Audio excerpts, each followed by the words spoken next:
I want to discuss a measurement on your Dexa report that's the most important about your health and disease risk. That measurement is what we call visceral fat. Let's start by defining what visceral fat is. For most people, getting in shape means reducing the amount of body fat that sits just beneath the skin. This fat is called subcutaneous fat. It's the fat you can pinch, and as it increases, it stops us from fitting into our clothes. But there is another type of fat that we cannot see, which sits inside the abdominal cavity around our vital organs. This is what we call visceral fat or bad fat. It's called bad fat because, unlike subcutaneous fat, visceral fat acts more like an organ itself, releasing hormones and inflammatory chemicals into the body near the liver, kidneys and pancreas.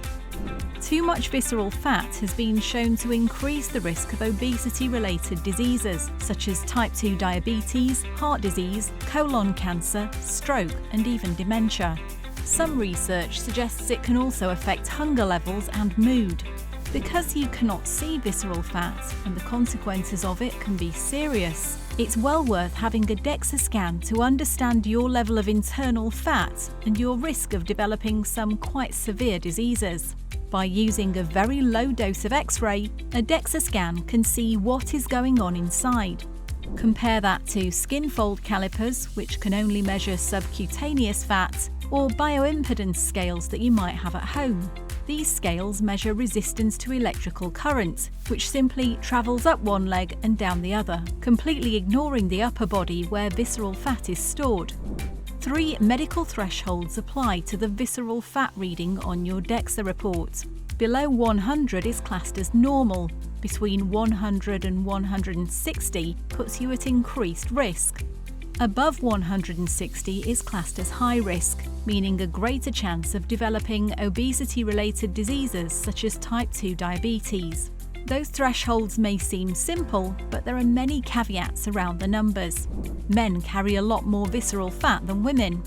Visceral fat tends to increase with age and takes off around the late 40s and early 50s, so people under 30 typically have less than half that of people over 50.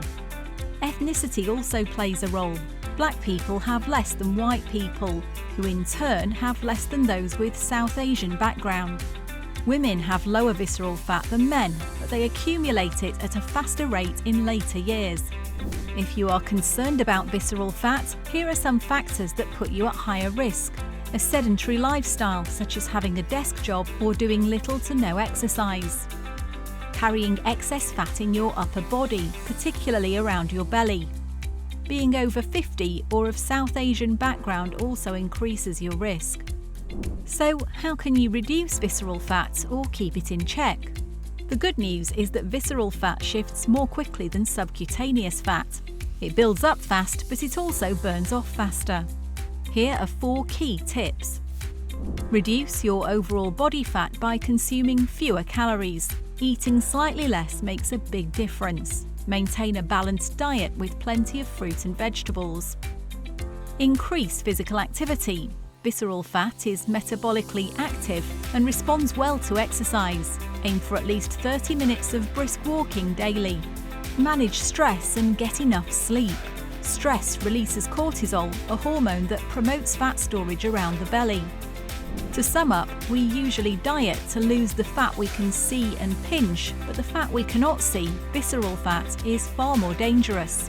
It raises the risk of life-altering diseases, including heart disease, cancer, diabetes and stroke.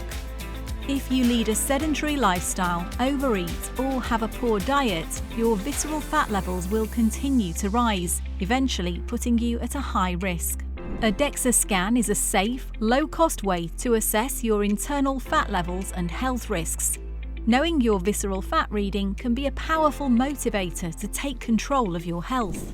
We look forward to seeing you soon.